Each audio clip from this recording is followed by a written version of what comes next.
नमस्कार। आइए सुनते हैं मुंशी प्रेमचंद द्वारा लिखित उपन्यास कायाकल्प का 12वां भाग। तो लीजिए सुनिए। मुद्दत के बाद जगदीशपुर के भाग जागे। राजभवन आबाद हुआ। बरसात में मकानों की मरम्मत न हो सकती थी, इसलिए क्वार तक शहर ही में गुजर करना पड़ा। कार्तिक लगते ही एक और जगदीशपुर के राजभवन की मरम्मत होने लगी। दूसरी ओर गद्दी के उत्सव की तैयारियां शुरू हुई। शहर से सामान लद लद कर जगदीशपुर जाने लगा। राजा साहब स्वयं एक बार रोज़ जगदीशपुर आते, लेकिन रहते शहर में ही। रानियां जगदीशपुर चली गई थीं और राजा साहब को अब उनसे चिढ़ सी हो गई थी। घंटे 2 घंटे के लिए भी वहां जाते तो सारा समय गृह कलह में सुनने में कट जाता था और कोई काम देखने की मोहलत न मिलती थी। रानियों में पहले ही से बमचक मची रहती थी। राजा साहब ने जीवन का नया अध्याय शुरू कर दिया था। राजा साहब ताकीद करते थे कि प्रजा पर जरा भी सख्ती न होने पाए। दीवान साहब से उन्होंने जोर देकर कह दिया था कि बिना पूरी मजदूरी दिए किसी से काम न लीजिए, लेकिन यह उनकी शक्ति के बाहर था कि आठों पहर बैठे रहें। उनके पास अगर कोई शिकायत पहुंचती तो कदाचित वह राज कर्मचारियों को फाड़ खाते, लेकिन प्रजा सहनशील होती है। जब तक प्याला भर न जाए वह जुबान नहीं खोलती। फिर गद्दी के उत्सव में थोड़ा बहुत कष्ट होना स्वाभाविक समझकर और भी कोई न बोलता था। अपना काम तो 12वां मास करते ही हैं, मालिक की भी तो कुछ सेवा होनी चाहिए। यह ख्याल करके सभी लोग उत्सव की तैयारियों में लगे हुए थे। सुन रखा था कि राजा साहब बड़े दयालु प्रजावत्सल हैं, इससे लोग खुशी से इस अवसर पर योग दे रहे थे। समझते थे महीने 2 महीने का झंझट है, फिर तो चैन ही चैन है। रानी साहब के समय किसी धांधली तो इनके समय में न होगी। 3 महीने तक सारी रियासत के बढ़ई, मिस्त्री, दर्जी, चमार, कहार सब दिल तोड़कर काम करते रहे। चक्रधर को रोज़ खबरें मिलती रहती थी कि प्रजा पर बड़े बड़े अत्याचार हो रहे हैं, लेकिन वह राजा साहब से शिकायत करके उन्हें असमंजस में न डालना चाहते थे। अक्सर खुद जाकर मजदूरों और कारीगरों को समझाते थे। 15 ही मील का तो रास्ता था, रेलगाड़ी आधे घंटे में पहुंचा देती थी। इस तरह 3 महीने गुजर गए। राजभवन का कलेवर नया हो गया। सारे कस्बे में रोशनी के फाटक बन गए। तिलक उत्सव का विशाल पंडाल तैयार हो गया। चारों तरफ भवन में, पंडाल में, कस्बे में सफाई और सजावट नजर आती थी। कर्मचारियों को नई वर्दियां बनवा दी गईं। प्रांत भर के रईसों के नाम निमंत्रण पत्र भेज दिए और रसद का सामान जमा होने लगा। वसंत ऋतु थी। चारों तरफ वसंती रंग की बहार नजर आती थी। राजभवन वसंती रंग से पुताया गया था। पंडाल भी वसंती था।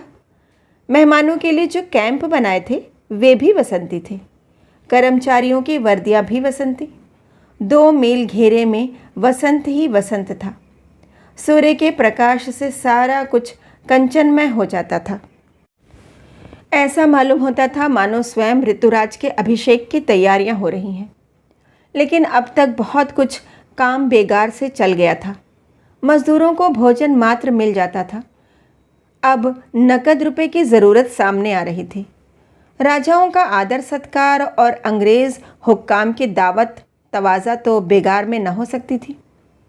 कलकत्ते से थिएटर की कंपनी बुलाई गई थी। मथुरा की रासलीला मंडली को न्योता दिया गया था। खर्च का तखमीना 5 लाख से ऊपर था। प्रश्न था ये रुपए कहाँ से आए। खजाने में झड़ी कौड़ी भी न थी। आसामियों से छमाही लगान पहले ही वसूल किया जा चुका था। कोई कुछ कहता था, कोई कुछ। मुहूर्त आता था और कुछ निश्चय न होता था। यहाँ तक कि केवल 15 दिन और रह गए। संध्या का समय था। राजा साहब उस्ताद मेणुखा के साथ बैठे सितार का अभ्यास कर रहे थे। राज्य पाकर उन्होंने अब तक केवल यही एक व्यसन पाला था। वह कोई नई बात करते हुए डरते थे कि कहीं लोग कहने लगे कि ऐश्वर्य पाकर मतवाला हो गया, अपने को भूल गया। वह छोटे बड़े सभी से बड़ी नम्रता से बोलते और यथाशक्ति किसी पहलू पर भी न बिगड़ते थे। मेड़ू खां इस वक्त उन्हें डांट रहे थे। सितार बजाना कोई मुँह का निवाला नहीं है कि दीवान साहब और मुंशी जी आकर खड़े हो गए। विशाल सिंह ने पूछा, कोई ज़रूरी काम है? ठाकुर, ज़रूरी काम ना होता तो हुजूर इस वक्त क्यों कष्ट देने आता? मुंशी, दीवान साहब तो आते हिचकते थे। मैंने कहा कि इंतज़ाम की बात में कैसे हिचक, चलकर साफ साफ कहिए, तब डरते डरते आए हैं। ठाकुर, हुजूर, उत्सव को अब केवल 1 सप्ताह रह गया है और अभी तक रुपए की कोई सबील नहीं हो सकी। अगर आज्ञा हो तो किसी बैंक से 5 लाख कर्ज ले लिया जाए। राजा, हरगिज़ नहीं। आपको याद है तहसीलदार साहब, मैंने आपसे क्या कहा था? मैंने उस वक्त तो कर्ज ही नहीं लिया जब कौड़ी कौड़ी का मोहताज था। कर्ज का तो आप जिक्र ही ना करें। मुंशी, हुजूर, कर्ज और फ़र्ज के रूप में तो केवल ज़रा सा अंतर है, पर अर्थ में ज़मीन और आसमान का फ़र्क है। दीवान, तो अब महाराज क्या हुक्म देते हैं? राजा, ये हीरे जवाहरात ढेरों पड़े हुए हैं, क्यों ना इन्हें निकाल डालिए, किसी जौहरी को बुलाकर उनके दाम लगवाइए। दीवान, महाराज, इसमें तो रियासत की बदनामी है। मुंशी, घर के जेवर ही तो आबरू हैं, वे घर से गए और आबरू गई। राजा, हाँ, बदनामी तो ज़रूर है, लेकिन दूसरे उपाय ही क्या हैं? दीवान, मेरी तो राय है कि आसामियों पर हल पीछे 10 रुपया चंदा लगा दिया जाए। राजा, मैं अपने तिलकोत्सव के लिए आसामियों पर जुल्म न करूँगा, इससे तो कहीं अच्छा है कि उत्सव हो ही ना। दीवान, महाराज, रियासतों में पुरानी प्रथा है, सब आसामी खुश से देंगे, किसी को आपत्ति न होगी। मुंशी, गाते बजाते आएंगे और दे जाएंगे। राजा, मैं किस मुंह से उनसे रुपए लूँ? गद्दी पर बैठ रहा हूँ, मेरे उत्सव के लिए आसामी क्यों इतना जब्र सहे? दीवान, महाराज, यह तो परस्पर का व्यवहार है। रियासत भी तो अवसर पड़ने पर हर तरह से आसामियों की सहायता करती है। शादी गमी में रियासत से लकड़ियाँ मिलती हैं, सरकारी चरावर में लोगों की गौवें चरती हैं, और भी कितनी बातें हैं। जब रियासत को अपना नुकसान उठाकर प्रजा की मदद करनी पड़ती है, तब प्रजा राजा की शादी गमी में क्यों न शरीक हो? राजा, अधिकांश आसामी गरीब हैं, उन्हें कष्ट होगा। मुंशी, हुजूर, आसामियों को जितना गरीब समझते हैं उतने गरीब वे नहीं हैं। एक एक आदमी लड़के लड़कियों की शादी में हज़ारों उड़ा देते हैं। 10 रुपए की रकम इतनी ज़्यादा नहीं कि किसी को अखर सके। मेरा तो पुराना तजर्बा है, तहसीलदार था तो हाकिमों को डाली देने के लिए बात की बात में हज़ारों रुपए वसूल कर लेता था। राजा, मैं आसामियों को किसी भी हालत में कष्ट नहीं देना चाहता। इससे तो कहीं अच्छी बात होगी कि उत्सव को कुछ दिनों के लिए स्थगित कर दिया जाए। लेकिन अगर आप लोगों का विचार है कि किसी को कष्ट न होगा और लोग खुशी से मदद देंगे, तो आप अपनी जिम्मेदारी पर वह काम कर सकते हैं। मेरे कानों तक कोई शिकायत ना आए। दीवान, हुजूर, शिकायत तो थोड़ी बहुत हर हाल में होती ही है, इससे बचना असंभव है। अगर कोई शिकायत ना होगी तो यही होगी कि महाराज साहब की गद्दी हो गई और हमारा मुँह भी न मीठा हुआ, कोई जलसा तक न हुआ।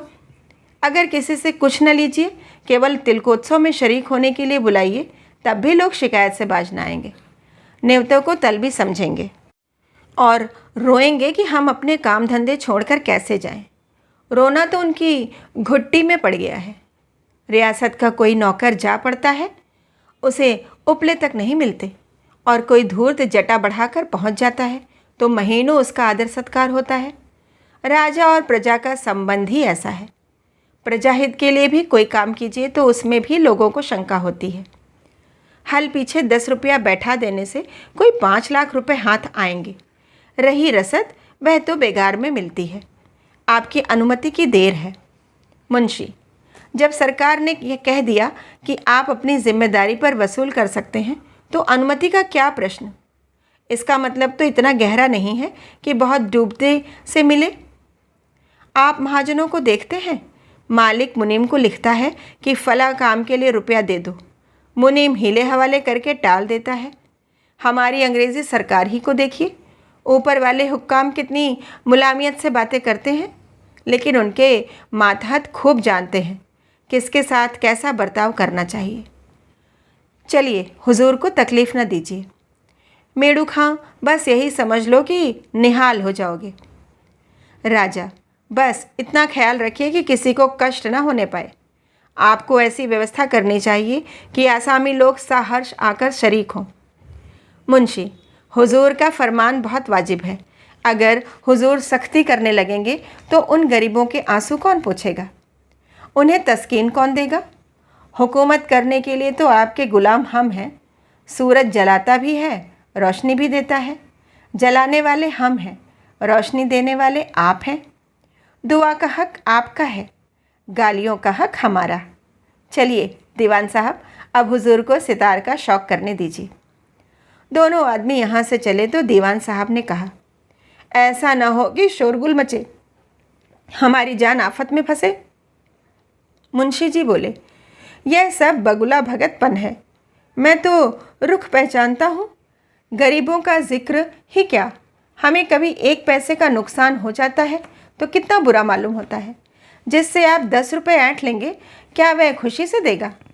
इसका मतलब यही है कि धड़ल्ले से रुपए की वसूली कीजिए। किसी राजा ने आज तक न कहा होगा कि प्रजा को सताकर रुपए वसूल कीजिए, लेकिन चंदे जब वसूल होने लगे और शोम मचा तो किसी ने कर्मचारियों की तंबीह नहीं की। यही हमेशा से होता है और यही अब भी हो रहा है। हुक्म मिलने की देर थी, कर्मचारियों के हाथ तो खुजला रहे थे। वसूली का हुक्म पाते ही बाग बाग हो गए। फिर तो वह अंधेर मचा कि सारे इलाके में कोहराम पड़ गया। आसामियों ने नए राजा साहब से दूसरी आशाएं बांध रखी थीं। यह बला सिर पड़ी तो झल्ला गए। यहाँ तक कि कर्मचारियों के अत्याचार देखकर चक्रधर का भी खून उबल पड़ा। समझ गए कि राजा साहब भी कर्मचारियों के पंजे में आ गए। उनसे कुछ कहना सुनना व्यर्थ है। चारों तरफ लूट खसोट हो रही थी। गालियाँ और ठोंक पीट से तो साधारण बात थी। किसी के बैल खोल लिए जाते थे, किसी की गाय छीन ली जाती थी, कितनों ही के खेत कटवा लिए गए। बेदखली और इजाफे की धमकियां दी जाती थीं। जिसने खुशी से दिए उसका तो 10 रुपये से ही गला छूटा।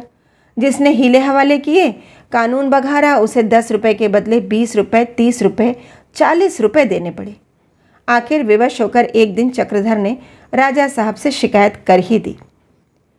राजा साहब ने त्योरियां बदलकर कहा, मेरे पास तो आज तक कोई आसामी शिकायत करने नहीं आया। जब उनको कोई शिकायत नहीं है तो आप उनकी तरफ से क्यों वकालत कर रहे हैं? चक्रधर, आपको आसामियों का स्वभाव तो मालूम होगा। उन्हें आपसे शिकायत करने का क्यों कर साहस हो सकता है? राजा, यह मैं नहीं मानता। आसामी ऐसे बेसींग की गाय नहीं होते। जिसको किसी बात की खबर होती है वह चुप नहीं बैठा रहता। उसका चुप रहना ही इस बात का प्रमाण है कि उसे अखर नहीं, या है तो बहुत कम। आपके पिताजी और दीवान साहब यही 2 आदमी करता धरता हैं। आप उनसे क्यों नहीं कहते? चक्रधर, तो आपसे कोई आशा न रखूं। राजा, मैं अपने कर्मचारियों से अलग कुछ नहीं हूँ। चक्रधर ने इसका और कुछ जवाब न दिया। दीवान साहब या मुंशी जी से इस मामले में सहायता की याचना करना अंधे के आगे रोना था। क्रोध तो ऐसा आया कि इसी वक्त जगदीशपुर चलूं और सारे आदमियों से कह दूं, अपने घर जाओ, देखूं लोग क्या करते हैं। समिति के सेवकों के साथ रियासत में दौरा करना शुरू करूं, देखूं लोग कैसे रुपए वसूल करते हैं। पर राजा साहब की बदनामी का ख्याल करके रुक गए। अभी राजभवन ही में थे कि मुंशी जी अपना पुराना तहसीलदारी के दिनों का ओवरकोट डाले मोटर कार से उतरे और इन्हें देखकर बोले, तुम यहाँ क्या करने आए थे? अपने लिए कुछ नहीं कहा? चक्रधर, अपने लिए क्या कहता? सुनता हूँ रियासत में बड़ा अंधेर मचा हुआ है। वज्रधर, यह सब तुम्हारे आदमियों की शरारत है। तुम्हारी समिति के आदमी जा जाकर आसामियों को भड़काते रहते हैं। इन्हीं लोगों की शह पाकर वे सब शेर हो गए हैं। नहीं तो किसी की मजाल न थी कि चूं करता। न जाने तुम्हारी अक्ल कहाँ गई है। चक्रधर, हम लोग तो केवल इतना ही चाहते हैं कि आसामियों पर सख्ती न की जाए, और आप लोगों ने इसका वादा भी किया था। फिर यह मारधाड़ क्यों हो रही है? वज्रधर, इसलिए कि आसामियों से कह दिया गया है राजा साहब किसी पर जब्र नहीं करना चाहते। जिसकी खुशी हो दो, जिसकी हो ना दो। तुम अपने आदमियों को बुला लो, फिर देखो कितनी आसानी से काम हो जाता है। नशे का जोश ताकत नहीं है, ताकत वह है जो अपने बदन में हो। जब तक प्रजा खुद न संभलेगी कोई उसकी रक्षा नहीं कर सकता। तुम कहाँ कहाँ उन पर हाथ रखते फिरोगे? चौकीदार से लेकर बड़े हाकिम तक सभी उनके दुश्मन हैं। मान लो हमने छोड़ दिया, मगर थानेदार है, पटवारी है, कानूनगो है, माल के हुक्काम हैं, सभी उनकी जान के ग्राहक हैं। तुम फकीर बन जाओ, सारी दुनिया तो तुम्हारे लिए सन्यास न लेगी। तुम आज ही अपने आदमियों को बुला लो। अब तक तो हम लोग उनका लिहाज करते आए हैं, लेकिन रियासत के सिपाही उनसे बेतरह बिगड़े हुए हैं। ऐसा न हो कि मारपीट हो जाए। चक्रधर यहाँ से अपने आदमियों को बुला लेने का वादा करके तो चले, लेकिन दिल में आगा पीछा हो रहा था। कुछ समझ में न आता था कि क्या करना चाहिए। इसी सोच में पड़े हुए मनोरमा के यहाँ चले गए। मनोरमा उन्हें उदास देखकर बोली, आप बहुत चिंतित से मालूम होते हैं। घर में तो सब कुशल है? चक्रधर, हाँ, कोई बात नहीं। लाओ देखूं तुमने क्या काम किया है। मनोरमा, आप मुझसे छिपा रहे हैं। आप जब तक न बताएंगे मैं कुछ न पढ़ूंगी। आप तो यूँ भी कभी मुरझाए न रहते थे। चक्रधर, क्या करूं मनोरमा, अपनी दशा देखकर कभी कभी रोना आ जाता है। सारा देश गुलामी की बेड़ियों में जकड़ा हुआ है, फिर भी हम अपने भाइयों की गर्दन पर छुरी फेरने से बाज नहीं आते। इतनी दुर्दशा पर भी हमारी आंखें नहीं खुलती। जिनसे लड़ना चाहिए उनके तो तलवे चाटते हैं, और जिनसे गले मिलना चाहिए उनकी गर्दन दबाते हैं। और यह सारा जुल्म हमारे पढ़े लिखे भाई ही कर रहे हैं। जिसे कोई अख्तियार मिल गया वह फौरन दूसरों को पीसकर पी जाने की फिक्र करने लगता है। विद्या ही से विवेक होता है, पर जब रोग असाध्य हो जाता है दवा भी उस पर विष का काम करती है। हमारी शिक्षा ने हमें पशु बना दिया है। राजा साहब की जात से लोगों को कैसी कैसी आशाएं थीं, लेकिन अभी गद्दी पर बैठे 6 महीना भी नहीं हुए और इन्होंने भी वही पुराना ढंग अख्तियार कर लिया। प्रजा से डंडों के जोर से रुपया वसूल किए जा रहे हैं और कोई फरियाद नहीं सुनता। सबसे ज़्यादा रोना तो इस बात का है कि दीवान साहब और मेरे पिताजी ही राजा साहब के मंत्री और अत्याचार के मुख्य कारण हैं। सरल हृदय प्राणी अन्याय की बात सुनकर उत्तेजित हो जाते हैं। मनोरमा ने उद्दंड होकर कहा, आप आसामियों से क्यों नहीं कहते कि किसी को एक कौड़ी भी ना दे? कोई देगा ही नहीं तो ये लोग कैसे ले लेंगे? चक्रधर को हंसी आ गई। बोले, तुम मेरी जगह होती तो आसामियों को मना कर देती। मनोरमा, अवश्य, खुल्लम खुल्ला कहती। खबरदार, राजा के आदमियों को कोई एक पैसा भी ना दे। मैं तो राजा के आदमियों को इतना पिटवाती कि फिर इलाके में जाने का नाम ही न लेते। चक्रधर ने फिर हंसकर कहा, और दीवान साहब से क्या कहती? मनोरमा, उनसे भी यही कहती कि आप चुपके से घर चले जाइए, नहीं तो अच्छा ना होगा। आप मेरे पूज्य पिता हैं, मैं आपकी सेवा करूंगी, लेकिन आपको दूसरों का खून न चूसने दूंगी। गरीबों को सताकर अपना घर भर लिया तो कौन सा बड़ा तीर मार लिया। वीर तो तब बखानूं जब सबलों से ताल ठोकिए। अभी एक गोरा आ जाए तो घर में दुम दबा कर भागेंगे, उस वक्त जबान भी न खुलेगी। उससे ज़रा आंखें मिलाइए तो देखिए ठोकर जमाता है या नहीं। उससे तो बोलने की हिम्मत नहीं। बेचारे दीनों को सताते फिरते हैं। यह तो मरे को मारना हुआ। हुकूमत इसे नहीं कहते। यह चोरी भी नहीं, यह केवल मुर्दे और गिद्ध का तमाशा है। चक्रधर ये बातें सुनकर पुलकित हो उठे। मुस्कुराकर बोले, अगर दीवान साहब खफा हो जाते। मनोरमा, तो खफा हो जाते। किसी के खफा होने के डर से सच्ची बात पर पर्दा थोड़े ही डाला जाता है। अगर आज वह आ गए तो मैं आज ही जिक्र करूंगी। यह कहते कहते मनोरमा कुछ चिंतित सी हो गई और चक्रधर भी विचार में पड़ गए। दोनों के मन में एक ही भाव उठ रहे थे, इसका क्या फल होगा। वह सोचती थी कि कहीं लाला जी ने गुस्से में आकर बाबूजी को अलग कर दिया तो।